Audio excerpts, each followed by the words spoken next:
ஓம் சாய்ராம். ஸ்ரீ சாயின் ஆசீர்வாதத்துடன் ஸ்ரீ கோவிந்த் ரகுநாத் தபோல்கர் என்ற ஹேமாத்மன் இயற்றிய ஸ்ரீ சாய் சச்சரித்திர கிரந்தத்தின் அடிப்படையிலே தொகுத்து மூல மராத்தியிலே விரிவுரையுடன் இயற்றிய தைந்தின் சாயிபோத் பேராசிரியர் டாக்டர் சீதாராம் கணேஷ் தேசாய் அவர்கள். இந்த நூலின் தமிழ் மொழிபெயர்ப்பு ஸ்ரீ சாயின் தினசரி ஞான போதனை தொகுத்து வழங்குபவர் டி.ஆர். மாதவன் அவர்கள். ஓம் சாய்ராம். ஸ்ரீ சாயினுடைய இன்றைய ஞான போதனை அத்தியாயம் 26, ஓவி 83. மனதிலே ஒருவித அச்சாலை எழுந்தது.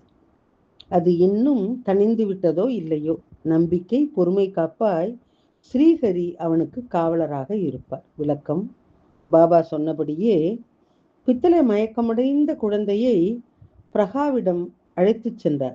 சிறிது நேரத்திற்கு பிறகு பாபாவின் வார்த்தைகள் உண்மையாகின. பித்தளையனுடைய மகன் சுய நினைவு பெற்றான். அவனுடைய நோயும் குணமடைந்தது.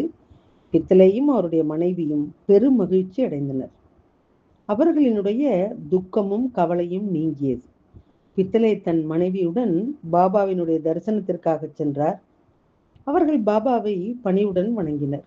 தன்னுடைய மகன் சுய நினைவு பெற்றதிலே பெரு மகிழ்ச்சி அடைந்த பித்தளே சாயினுடைய பாதங்களிலே அமர்ந்தார். அப்போது பாபா புன்னகைத்து அவரிடம், உன்னுடைய சந்தேகங்களும் ஐயங்களும் இப்போது நீங்கிவிட்டனவா? உறுதியுடனும் பொறுமையுடனும் இருப்பவர்களை ஸ்ரீஹரி காப்பார் என்று சொன்னார். பித்தளே முன்பு உலக விவகாரங்களிலே பரிச்சயமாக உள்ள ஒரு இல்லறவாசியாக இருந்தார். அந்த காலத்திலே அவர் பழங்களையும் இனிப்புகளையும் திருடி பாபாவுக்கு படைத்தார். கடவுளைப் போலவே புனிதர்களும் தங்கள் பக்தர்களை சார்ந்து இருக்கின்றார்கள்.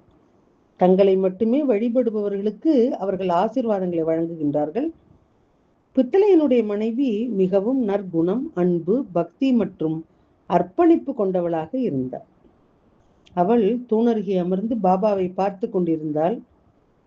அவளுடைய பக்தியை கண்டு பாபாவும் மகிழ்ச்சி அடைந்தார். அதன் பிறகு பித்தளை குடும்பத்தினர் திரும்பி செல்வதற்காக புறப்பட்டனர். அப்போது பித்தளை தரிசனத்திற்காக மசூதிக்கு சென்று பாபாவின் அனுமதியையும் உதியையும் பெற்றார். அவர்கள் புறப்படவிருந்த பொழுது பாபா பித்தளையை அழைத்து அவருடைய சட்டை பையில் இருந்த 3 ரூபாயை எடுத்து, பாபு, நான் முன்பே உனக்கு 2 ரூபாய் கொடுத்தேன். இந்த 3 ரூபாயும் இதிலே வைத்து வணங்கு, இது உனக்கு நன்மை செய்யும் என்றார். பித்தளை அந்த 3 ரூபாயும் பிரசாதமாக வாங்கி கொண்டார். அவருடைய மனம் எண்ணங்களால் பற்றி எறிந்தது. நான் ஷீரடிக்கு வருவது இதுவே முதல் முறை. நான் இதற்கு முன்பு பாபாவை பார்த்ததில்லை. அப்படி என்றால் எப்போது அவர் எனக்கு 2 ரூபாய் கொடுத்திருப்பார்? இந்த துறவி சாதாரணமாக ஒன்றை சொன்னாலும் அது உண்மையாகிவிடும் என்பதை பித்தளை அறிந்திருந்தார். பின்னர் அவர் மும்பையிலே உள்ள தன்னுடைய வீட்டிற்கு சென்றார். ஷிரடி கதையை கேட்டு அவருடைய வயதான தாய் மகிழ்ச்சி அடைந்தார்.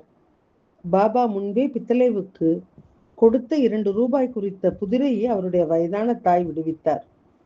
யோசித்த பிறகு அவருக்கு நினைவுக்கு வந்தது, பாபா சொன்னது உண்மைதான் என்று. குறிப்பு: மகான் அதை எளிதாக சொன்னாலும் அவரது சொற்கள் உண்மையானதாகவே இருக்கும். ஓம் ஸ்ரீ சாய்ராம். ஸ்ரீ சாயினுடைய தினசரி மற்றொரு ஞான போதனை அடுத்த தொடரிலே கேட்கலாம். சாயியை பணிவோம். சாந்தி நிலவட்டும். ஓம் சாய்ராம்.